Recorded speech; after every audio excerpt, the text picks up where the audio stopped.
Judgment in the appeal. Secretary of State for Work and Pensions, Mrs Tolley.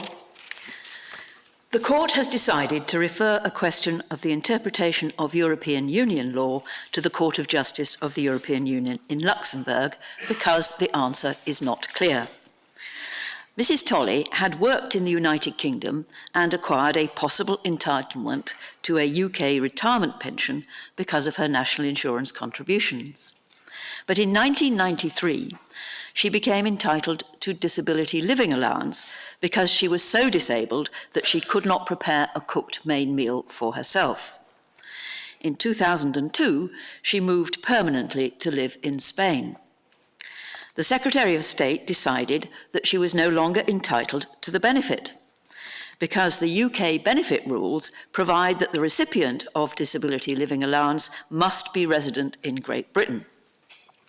Mrs Tolley appealed on the basis that the rule was incompatible with the European Union regulation on the application of social security schemes to employed persons, self-employed persons, and members of their families moving within the community.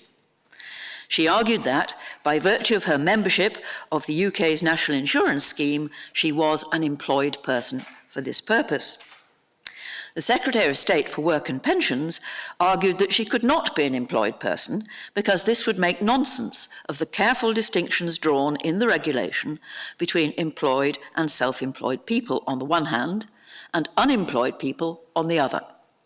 People who are wholly economically inactive should not be treated more favourably than people who are temporarily unemployed and seeking work in another member state. The Supreme Court is puzzled because benefits which are awarded indefinitely on account of long-term conditions, such as old age or invalidity, are freely exportable under the regulation if somebody goes to live in another member state. But short-term benefits, such as sickness benefits, are not. The care component of Disability Living Allowance has previously been categorised by the Court of Justice as a sickness benefit, but this court wonders whether that is right, given its similarity with the other benefits for long-term or permanent conditions, which are freely exportable.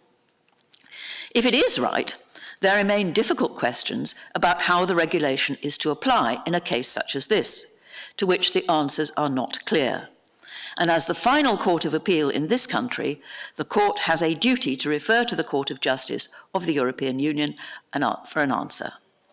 Once that answer is received, it will be for this court to decide how the answer applies to the facts of this particular case.